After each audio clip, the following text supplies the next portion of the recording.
کہ ایک دن حضور گھر میں تشریف فرما تھے اور نیم داراز تھے، لیٹے ہوئے تھے، اور آپ کی مبارک پنڈلی سے کپڑا ہٹا ہوا تھا۔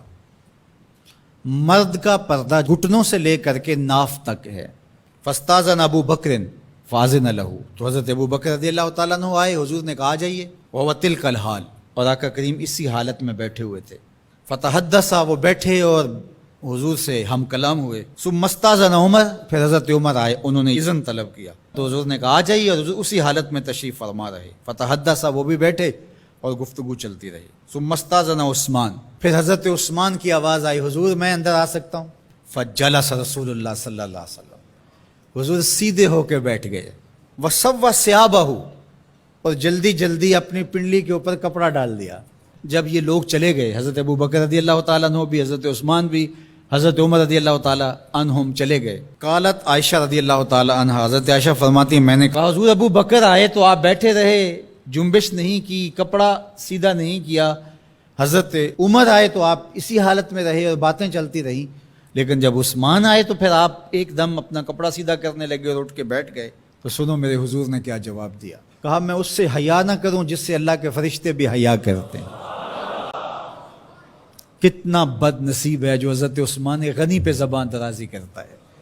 یہ عثمان وہ ہیں جس سے اللہ کے فرشتے بھی حیا کرتے ہیں۔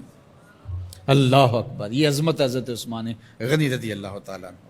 فرماتے ہیں حضرت مرہ بن قاب رضی اللہ تعالیٰ عنہ، حضور نے فتنوں کا ذکر کیا، فرماتے ہیں فمر رجل مقنع فی ثوب، ایک شخص گزرا اور اس نے اپنے سر کے اوپر چادر اوڑھی ہوئی تھی، وہ چادر سے اپنے چہرے کو ڈھانپا ہوا تھا۔ فرمایا جب فتنے ہوں گے اور بہت فتنے اتریں گے تو یہ شخص جو گزر رہا ہے، یہ چادر اوڑھے جا رہا ہے، یہ اس دن حق پہ ہوگا، یہ ہدایت پہ ہوگا۔ مرہ بن قاب کہتے میں دوڑا کہ میں دیکھوں یہ خوش نصیب کون ہے، تو جب نیڑے ہو کے دیکھا تو حضرت عثمان غنی رضی اللہ تعالیٰ، کہ تو میں نے حضرت عثمان غنی کے سر کو پکڑ کے حضور کی جانب ان کا رخ پھیرا۔ فقلت ھذا، میں نے کہا حضور یہ؟ کالا نام، کہا ہاں یہی۔ حضور نے حضرت عثمان غنی رضی اللہ تعالیٰ عنہ کی طرف اشارہ کر کے کہا جب فتنے بہت زیادہ ہو جائیں گے تو یہ شخص اس فتنوں کے زمانے میں مظلوماً شہید کیا جائے گا۔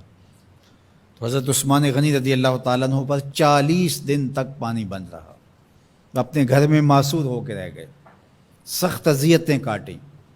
شہادت سے قبل آپ کی مبارک داڑھی کھینچی گئی، آپ کو اذیت پہنچائی گئی، اور آپ کی اہلیہ کے سامنے حضرت عثمان غنی رضی اللہ تعالیٰ عنہ کو شہید کیا گیا۔ تو حضرت عثمان غنی رضی اللہ تعالیٰ عنہ حضور علیہ السلام کے پیارے صحابی ہیں۔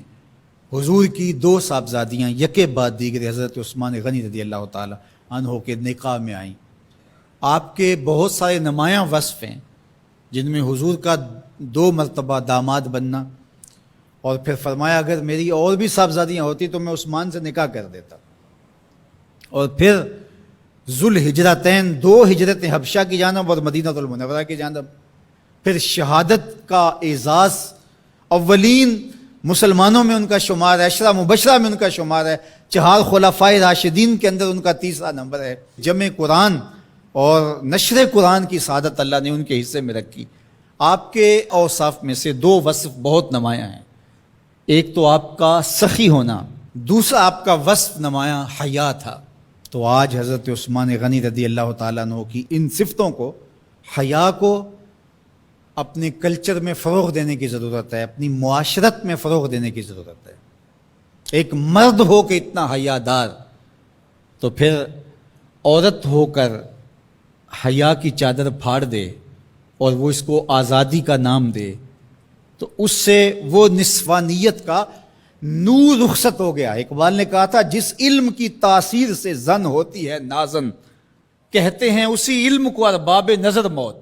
تو حضرت عثمان غنی رضی اللہ تعالیٰ عنہ حیا اور سخاوت کے بہرے بے کراں تھے۔ بزرگوں کی سیرت اس لیے بیان کی جاتی ہے کہ ان کے نقوش پا کو اختیار کرنے کا جذبہ پیدا ہو۔ ان کا ذکر کرنا اس امت پر قرض ہے، اور ان کی